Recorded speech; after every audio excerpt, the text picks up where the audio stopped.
Welcome to this episode of Turning Grief into Growth, the Journey of Transformation. This is a podcast that's hosted by Greg Jacobs and Don Lipstein. Good day, everybody. My name is Greg Jacobs, and I am here with my co-host, Don Lipstein. And we want to welcome you to the Turning Grief into Growth, the Journey of Transformation podcast. Today, we're going to be discussing grief around the holidays. We are presently recording this podcast before Thanksgiving of 2025. So we have Thanksgiving coming up, and we have Christmas coming up. Veterans Day is coming up. There's a lot of different holidays in November and December. So it can tend to be a little harder and a little more difficult for people that are grieving all different types of grief. So we wanted to talk about that this morning, but wanted to go ahead and introduce Don Lipstein again and see if Don had anything he wanted to add at the beginning. Hi, Greg, and hi, everyone. Welcome to our podcast, Turning Grief into Growth. I'm really excited that we're doing this, and this time of year, the holidays, as Greg mentioned, can be really difficult for many people. I know I've had a tough time during the first few years of my grief journey, and we just want to offer some helpful possible solutions, ideas that can make it a little softer. It's still going to be hard, but maybe if we can soften it a little bit for you, that would be kind of awesome. So, thanks, Greg. Yeah, well said. I think that everything that I look at in life nowadays tends to be before David died and after David died. I say that a lot. I know for you, it was before Josh passed away and after. And I think that when I look back on the holidays prior to David dying, my son David died in an auto accident, December 23rd, 2020, serving in the military outside of Fort Carson in an auto accident. So I think prior to that time, everything was joyous. And of course, it was right around Christmas. We were notified on Christmas Eve. So I had that whole dichotomy of not only is it hard at the holidays, but especially at Christmas time. And I think why it's hard, especially, is because the world stops turning during that time. You have everybody else around you joyous, and they're off work, they're with family, they're handing out presents. There's usually a table with a lot of food.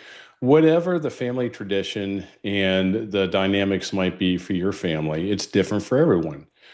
But I would say that prior to that, I just kind of went with the flow. It was tradition. We had Thanksgiving, and then after Thanksgiving, the next month, you had Christmas. It was always a time to take off work. It was always a time, excuse me, just to really get caught up with family and different things. And then it just all changed at that 2020 mark when David passed away. So I have had to learn to grow into what that looks like. And I'm going to share in just a little bit as far as what that looks like and how some of those things have changed for me. But Don, how has it changed for you? If it has changed, and it doesn't always for everybody.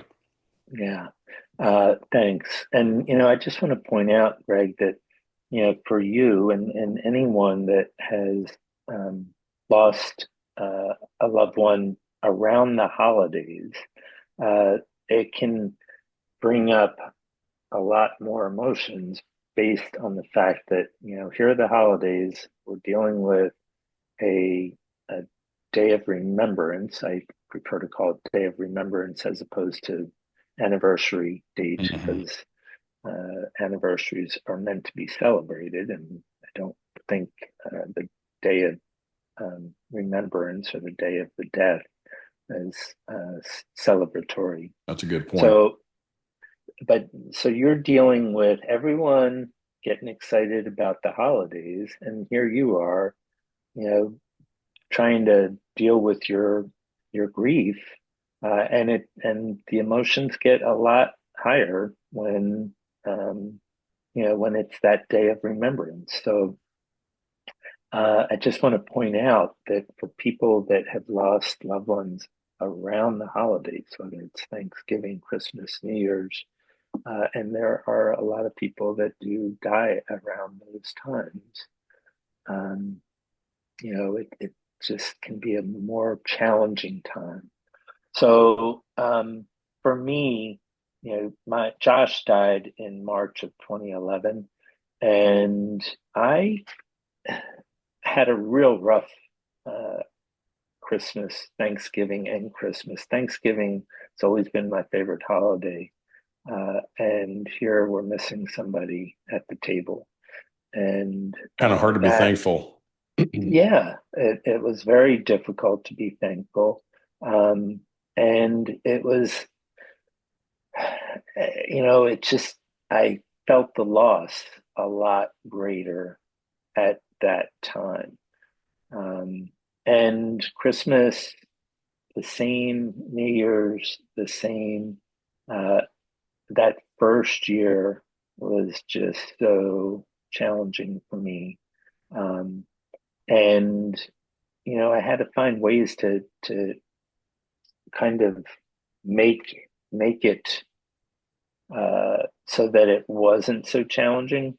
And people offered lots of thoughts and ideas as to how what to do. And that first Thanksgiving, I set an empty place at the Mm. table, and that just helped me. Um, so Let's talk about that just a little bit, if you don't mind, not to interrupt you. sure, sure, So that was one of the biggest things I was going to talk about this morning was the empty place setting. You hear about it in the military sense a lot about setting the empty place setting or setting just a little side table. You don't hear about it as much in the civilian realm, but that is something that I have adopted. I remember one year, actually, I think it was last year at Thanksgiving, we had the family over and we had tables in the living room, in the dining room, in the, sunroom, because there was like 18 to 20, I think it's actually like 22 people or something like that over. So we had like card tables set up and my wife was really stressed because she's like, Greg, I know you want to have an empty place setting for David, but I just don't have the extra place. And it really became an area of contention leading up to. It was something where I was like, I'm not going to let our son not be recognized and him be absent. And she goes, that's not at all what I'm intending. And she wasn't. It was just a logistics nightmare, honestly, trying to make sure everybody had a place to sit and eat. So what I settled on is I'm going to take an 8.5 by 11 picture or whatever size it was of David, and I'm going to put it in front of my place setting. And I think I even had a little one of those candles that is battery powered that flickers, and I just kind of put it in front of it. Nobody said a word because it's so awkward, for them. They don't know what to think about it. I didn't do it for everybody else. I did it for me. right, So right. how does that play in for you as far as the empty place setting? So I did that first year. I didn't feel the need to do it again.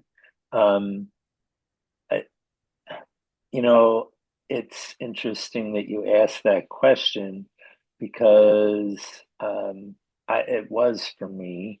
I don't know that anyone else cared about that empty place setting. I know they cared about the grief and that, um, but I just needed to do that one time. So it was kind of cool. I love the idea of a picture of David at the table for you and at your place. So you're doing what you need to do for you, and everyone else can do what they need to do for themselves. So So let's that's talk about tradition because I think it's important when we talk about the holidays. A lot of times, tradition is a term that is synonymous with the holidays. Last night, my wife and I, well, I should say yesterday afternoon, it was 70 degrees here in Kentucky. And we got outside and we put up all of our outside Christmas lights. I love doing that when it's 70 degrees, and I love laughing at my neighbors when it's 30 degrees and they're trying to hang lights. So, not to be vindictive, but I don't care if it's early, folks. I like my outside Christmas lights. Amy's like, next weekend we'll do the inside, and I said, that's all you. I don't do inside. You can do that with my daughter. So, with that being said, there are some traditions that are long lasting that we have in families. It might be a Christmas Eve brunch, that is something we've always done in our house. Things that are tied around the actual holidays. But when it comes to grief, I find that there are new traditions that can be made, and there are some traditions that are not long lasting that you establish. Like, I don't need that anymore. So, for example, for you, you had mentioned the place setting that you did that first year, but you didn't necessarily after that. I think we do what we have to do to get by, and there's no right or wrong with that. So talk to me Absolutely. a little bit about that and the fact that, for example, even this year, I don't know if I'm going to take a picture with me up to my in-laws where we're going to be doing Thanksgiving and Christmas and set it at my place setting. I'm not trying to make people feel awkward. They automatically do. But I do what I need to do for me. But talk to me a little bit about what you think about traditions in the grief realm, that sometimes they are new traditions that last, other times it might just get you through a year or two. With me, that question about traditions is kind of interesting because I ended up getting remarried 2 months after Josh died. So any traditions that I had as a family, uh, it changed based on the blended family that I now had, and so we automatically started new. I started new traditions with my blended family. Um, and Joshua, the 5 years before he died, he was generally either deployed or not able to get home for one of the holidays. He'd get home for um, either Thanksgiving or Christmas, maybe New Year's, um, but it wasn't. He was deployed twice over the holidays. I remember that, and then he was in the hospital once during the holidays. So the last few years, those traditions um, the traditions that we had as a family had kind of melded away. Um, the divorce that that changed everything, and um, so uh, I'm probably not the best one to bring to talk about traditions. And if you ask my wife, she would tell you I'm like I want to do something different each and every year. Um, and each holiday, each birthday that comes along, each I just change it up. So I'm glad that you brought it up, but I'm probably not the best person to talk to you about traditions. Yeah. Well, I was going to break into Fiddler on the Roof and sing tradition for you, but we'll hold off on that. I did see that play this summer at our local community theater. Man, they did an incredible job. So every time we say That's a great tradition, I'm thinking of that. that yeah, that's a great it is a great play Yeah, or story. It's a great story. it is indeed. Well, one of the things that I adopted in my vocabulary earlier on is I say that let your emotions take you where they may, but don't let them control you.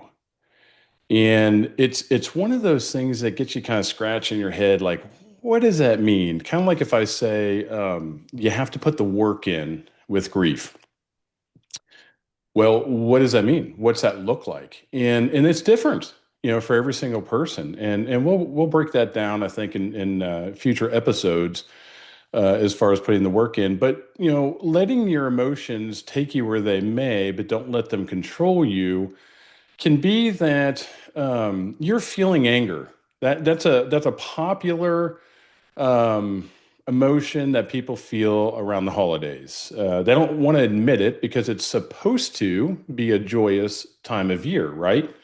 Right. And And that, especially when you see all these other people celebrating yes, and they're happy and shopping and all that, and all you are thinking about is the loved one that you lost. that's right. And that can be the source of the anger is that you are angry that other people are ignoring you. You are not seen. I like to tell people that I love you, I see you, and you're not alone. Because I think those are three things in grief that people really deal with. One is they don't feel loved. Two, they don't feel seen. They feel like they're on an island unto themselves. They're walking this journey by themselves, which is why we titled this Turning Grief into Growth, because there can be growth out of grief. There can be this journey of transformation. And you and I have both experienced that. I think it's incumbent upon us when we do experience that to share it with others and not to hold it, to ourselves and be selfish with it. So, letting your emotions lead you where they may. For example, last Christmas, well, let's just say 2 Christmases ago, I felt very angry at Christmas time. And here's why. Everybody in my wife's extended family was going on with life, it appeared, and there was no recognition of, at that time, it would have been my third recognition day rather than anniversary, like you said. I like that. Is that what you said, recognition day? And a day of Day remembrance. of remembrance. I like that. So it would have been my third day of remembrance at that point. And I just felt like everybody was just going on with their lives. So I sat down at the Christmas table and I looked at the food in front of me and I immediately got up and I walked in the other room and I wept. And nobody knew I wept. And real men cry, by the way. Let you know, I'm 6'7", 320 pounds. Real men cry.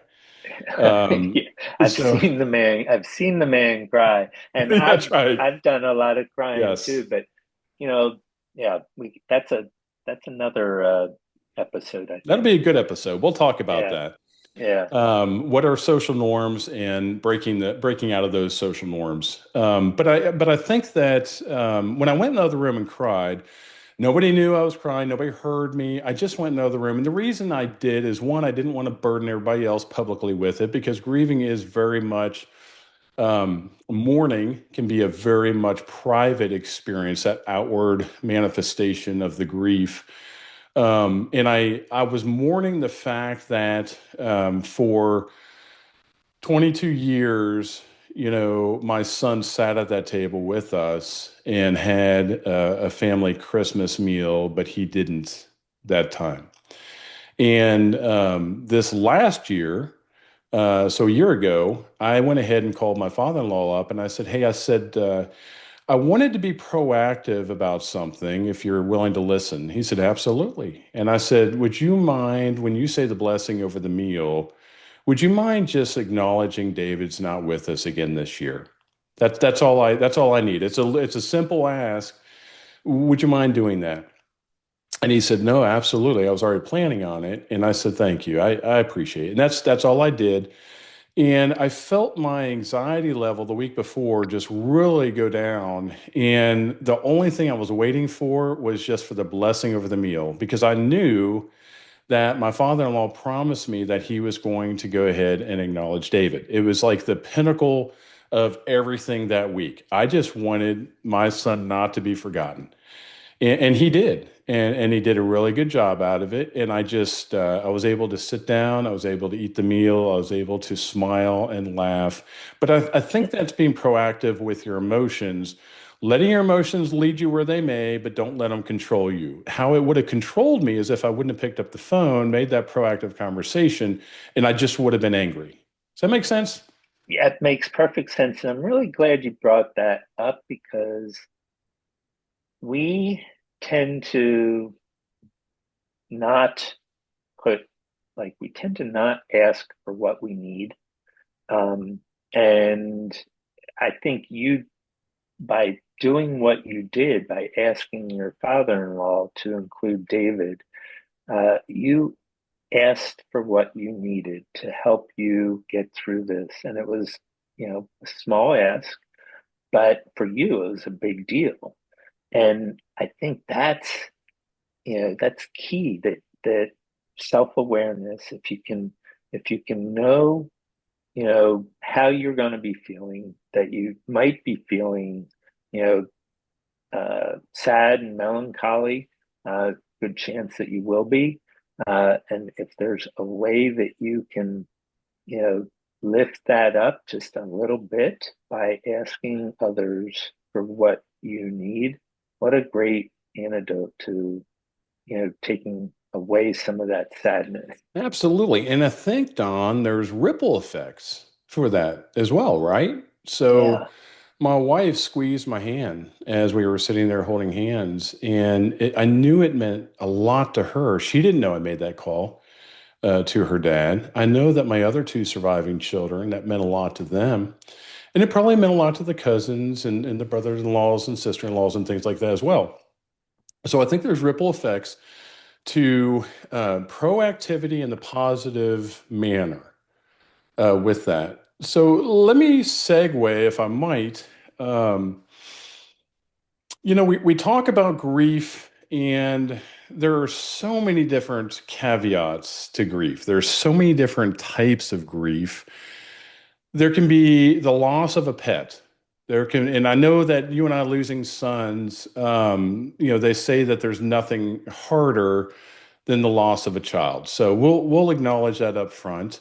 That's scientifically actually been proven. There's been a lot of studies that have been done with that, just the debilitating aspect, even taking years off your life health wise, and things you really have to fight to survive.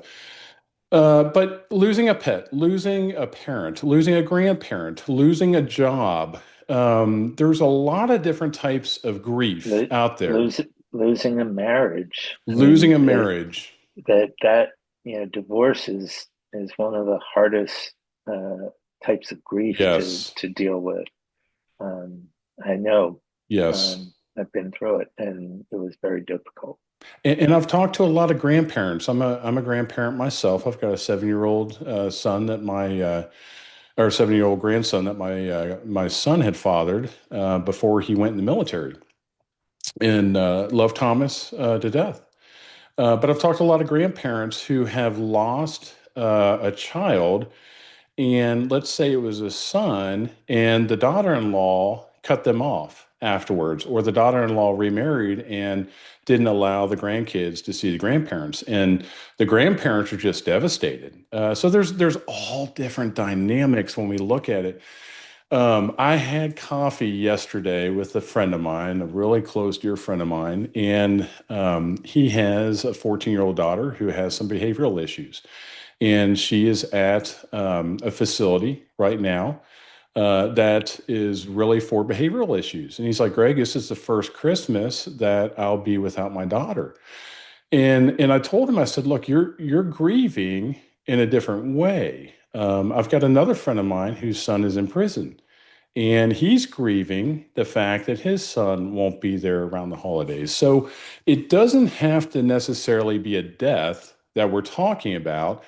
It's an absence, it's a loss. It's what was and now is not. It might come back to some, others, like for you and I, it won't.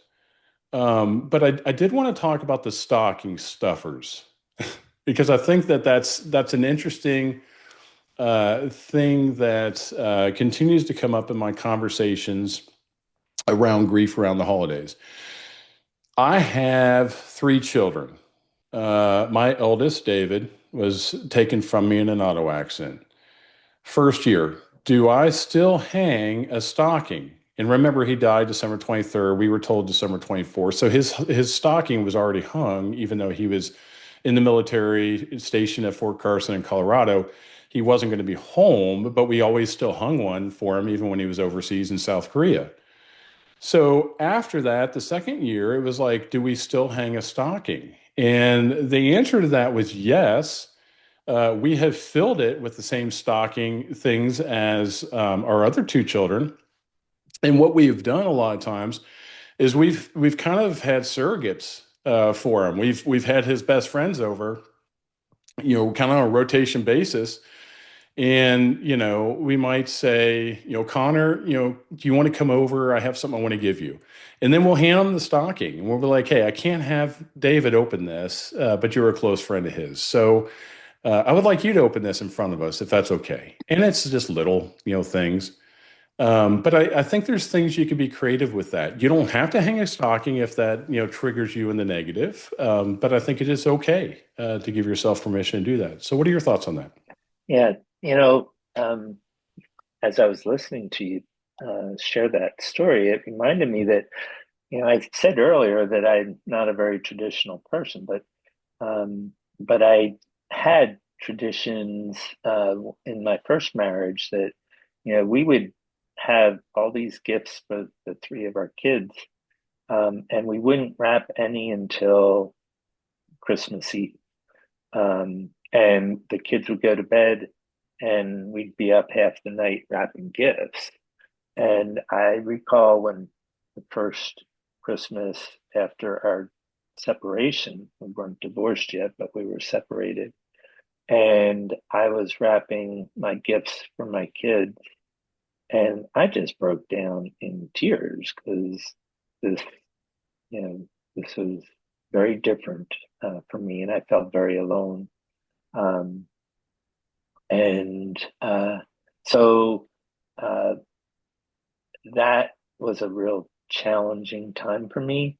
Um, and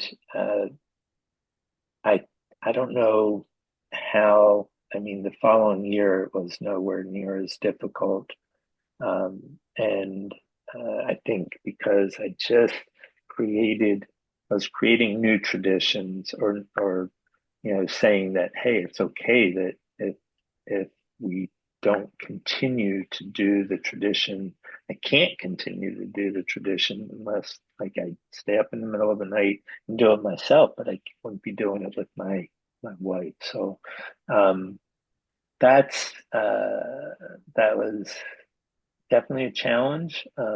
But like you said, we create new traditions, and that's okay. There's nothing wrong. We can keep if we feel comfortable keeping the same traditions as before, then do that. But if you have to change it or you want to change it, that's okay too. I Um, agree. yeah, So whatever we've works for us, That's right. right? And it might take, sampling around and seeing if it works, if it doesn't work, if it's like, man, that's, lighting a Chinese candle thing that floats up in the air on his birthday might work one year, might not another type thing.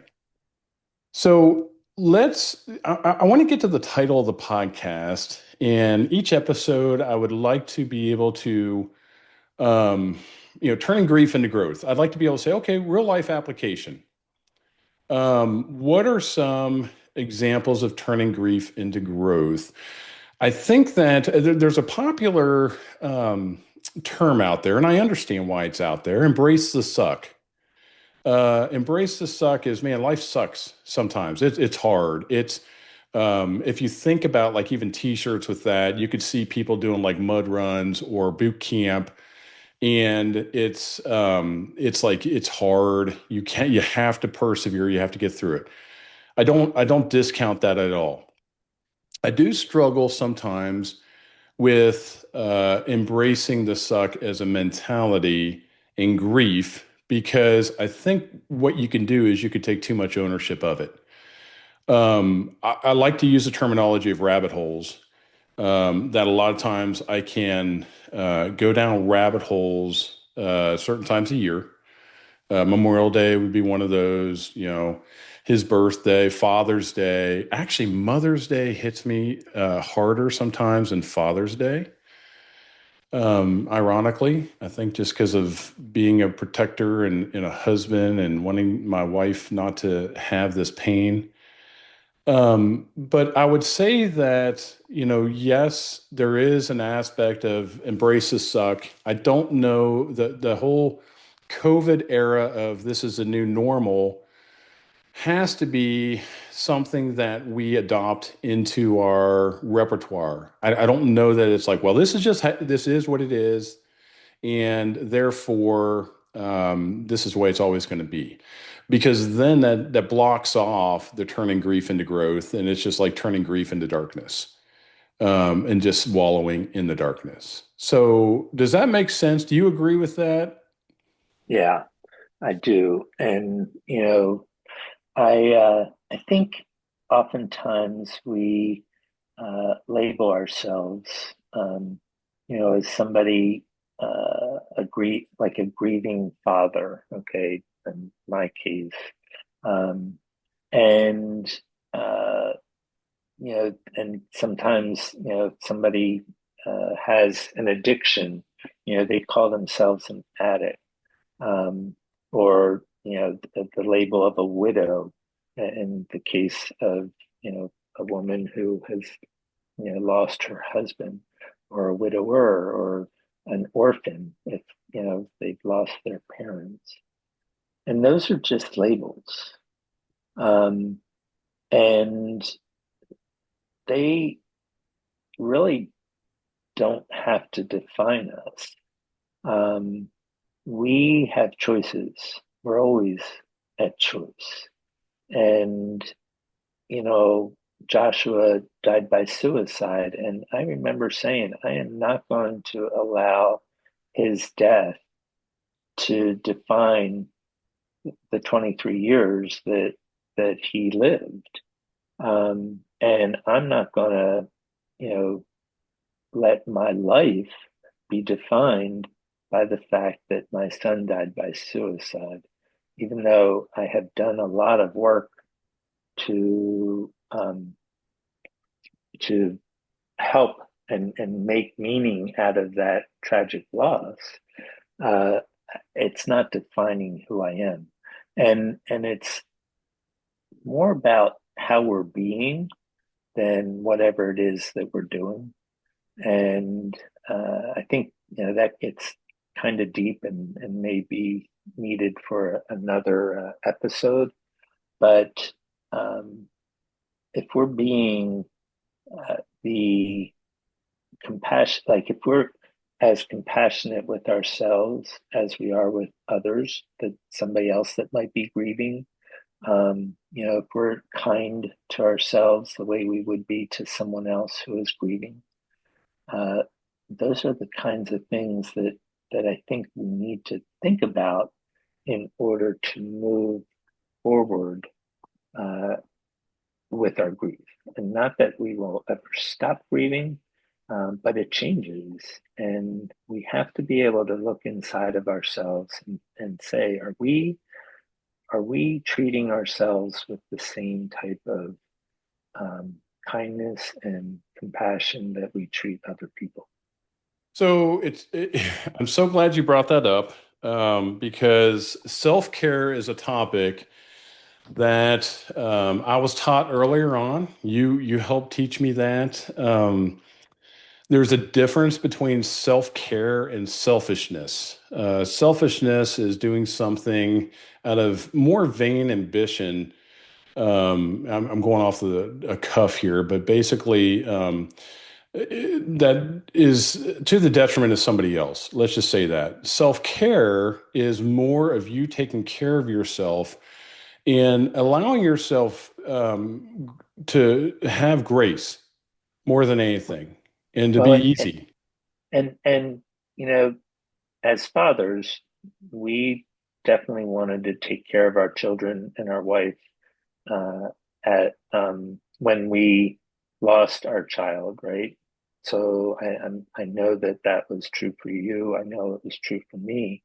Um, but what I learned through this process is if I'm going to be around to take care of others, I need to take care of Yeah. myself. I can't do that if my cup is empty. I don't have anything to give. So I got to keep filling my cup in order to be able to give to others. Yeah. And I think that's something that truly helped me to get through some of the hardest times that I had with this grief process. This week, goodness, I guess it was a couple days ago. I was just really having a hard day. You ever have a hard day? Uh-huh. And I ended up calling. He's been a lifelong mentor to me. He was a Vietnam vet, Black Hawk helicopter pilot. He's 81 years old now. And I used to dog watch for him and his wife, their golden retrievers, back when I was 15, 16 years old. But bought my first car from him. He gave me a keychain that was part of a timing belt off of a Huey helicopter from Vietnam era. I still have that on my keychain to this day, and I'm 51 years old. So you could see this guy means a lot to me. And I called him and talked to him, and I broke down crying. And that's the second time I've mentioned crying. So I guess it is okay to mention that. And I broke down crying, and he's like, "You okay?" And I was like, "You know something?" I said, "I'm just kind of dealing with the fact that my mom's in a nursing home. I don't get to call her and just talk to her about my life like I used to. My dad died in 2017. I can't just call dad and just, chew the fat with them. And sometimes I feel lonely. And sometimes I feel like I want my parents back in that capacity." And he's like, "Well, I'm always here for you," and it just really just showed a lot of love to me over the phone. And I got off the phone, and I kind of figuratively kicked myself and said, "Jacobs, you are not doing self-care very well like you preach it to others. And you're not being gentle on yourself. You're not showing grace to yourself. We are our own worst critic." And I think that that can be a detriment to us. I think we really have to keep that in front of us, especially around the holidays. Make sure that you're exercising self-care. It's okay to put guardrails up and parameters. It's okay not to go to every activity. I've had to cut things out of my schedule this week, things I love, groups I love. And they're like, "I don't understand. Is there something we did? Why don't you want to be with us?" I'm like, "I absolutely want to be with you guys." It was a Bible study this morning. And I was like, "But I can't. I'm recording a podcast this morning. I've got another nationwide call on grief this evening. And I have to make sure that I'm exercising self-care because I can't do everything." Yeah. What do you think about And that? I think you're absolutely right. And I also think that it's okay if you just feel like you need to lay in bed. And that I don't want to excuse me, I don't want to minimize the importance of whatever it is that you feel you need to do. Take Do that. Now, if you find that you just can't get out of bed at all, you know, ever, then I would reach out for some sort of help. But I know that that can be a really difficult thing to just, especially when you're very new into your grief, it can be hard. Um, and be gentle with yourself and just allow yourself to be okay with, the fact that you're feeling how you're feeling. I think that that's so important. Yeah. And I know it was for me. Um, I didn't have any trouble getting out of bed, but I've spoken to so many people who have, and you know, I just ask them to be gentle with themselves, and if it's a day that you just want to lay in bed, that's okay. Yeah. If it becomes too frequent, then ask for help, get some help. And I think that there's a lot of definers out there that are maybe false indicators that people have. For example, a chronic depressive. You might think that a chronic depressive is only somebody who lays in bed all day and can't get out of bed, but that's not true. I was a chronic depressive person, right off the bat for the first year probably, but I was functional. So I was getting up and I was showering and shaving and going about my day, but very chronically depressed. And I would like feel this black cloud just like hovering over me. So we talked about self-care. I want to segue just kind of in closing to being gracious towards others as well. So I think that you and I keep using the phrase, boy, that's probably a topic for a whole nother episode. And this one is, and that is people say the stupidest things to you in grief. So we will break that down on future episodes more. But I will say for this episode, for the sake of grief around the holidays, I've heard it said that, look, people aren't out to get you. There's not, if you look at like 100%, maybe a quarter of 1% or a half of 1% are actually malicious that actually mean you harm. The rest are really trying to help you and trying to do the best they can. We are fixers, a lot of people by nature. So you might have family members that say, hey, look, you need to get out. You need to do this. You need to do that. And they mean well, but they haven't been coached around the aspect of instead of saying, you need to do this, you need to do that, how about you say, is there anything that I can do to come alongside you? And even with grief, I'm very careful to say, this is what I have done. This is what I have experienced. You might have a totally different experience than me, and you might experience it in a different fashion and method. And I'd love to hear how that is because I could learn from that. But I think that just be aware that around the holidays, when you feel that black cloud kind of hover around you, when you feel the emotions arise, whether it's feeling sorry for yourself, it's outward mourning, whether it's anger, whatever it might be, understand that there are people out there that love you in your sphere of influence that mean well. And that is a very small percentage that are malicious. So sometimes you just have to steer them and say, I know you mean well. I really appreciate and love that about you. However, I think this is what I need right now. Instead of just back off. I don't need this for you, whatever, because it can really damage relationships. So there is some work that has to be put in with that. And, it's very easy to fall into the selfish mode of thinking, no, no, no, this is all about me. I'm the one grieving. You're not. But maybe they're grieving losing a best friend or a sister or a brother or whatever it might be. Yeah, and in that realm, if you are somebody who is trying to support um, a griever, uh, instead of trying to tell someone what they need to do, it can be really helpful to just meet them where they are.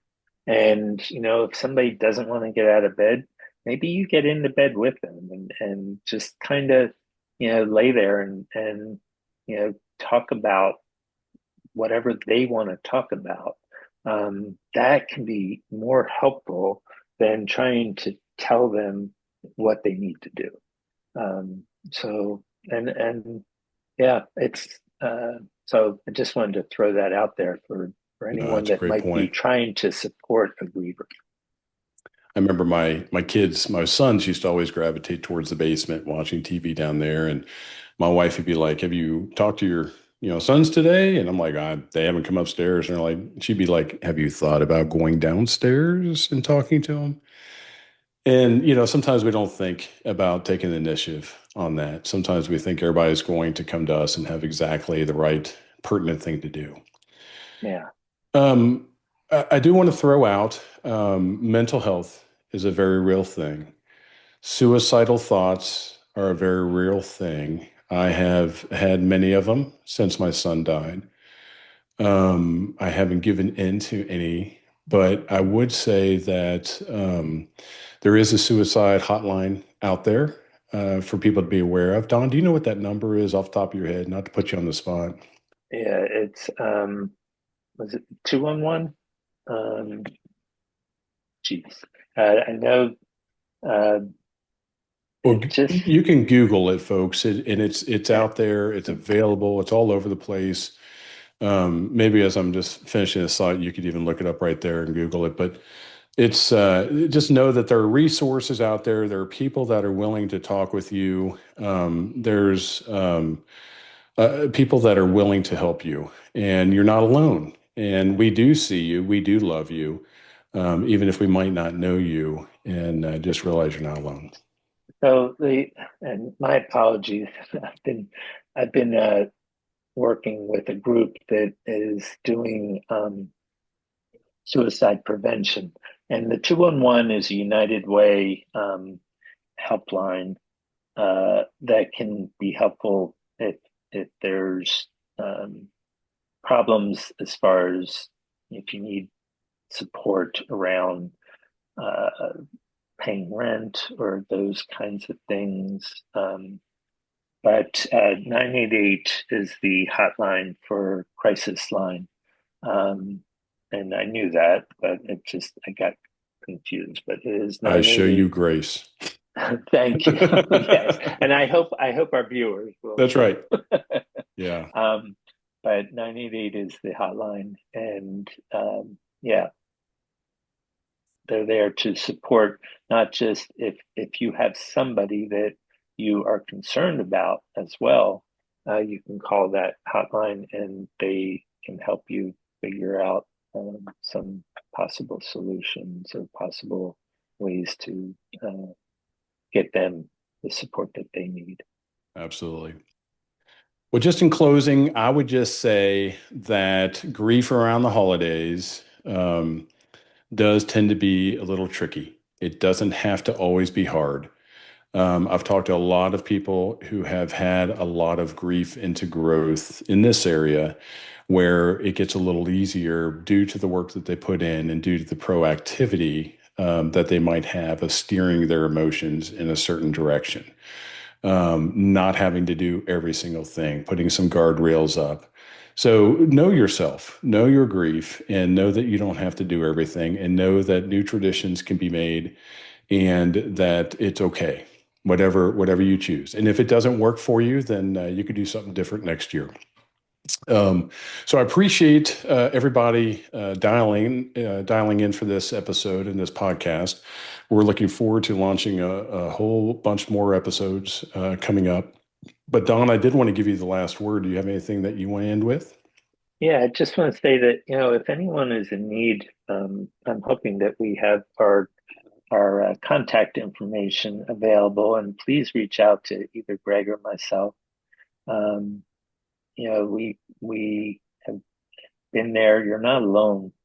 That is a key thing that I know for me. I needed to know that, and I want you to know you're not alone. There's a lot of people out here that can support, and if you contact either one of us, um, we'll be more than happy to get you connected to support um, or talk to you and listen to you. Absolutely. And that's a good closing point. If you do have any comments that you want to email us, you can always email us at turninggriefintogrowth@gmail.com. Turninggriefintogrowth@gmail.com. Well, thank you, everybody, and we will look forward to talking on the next episode. Have a great day.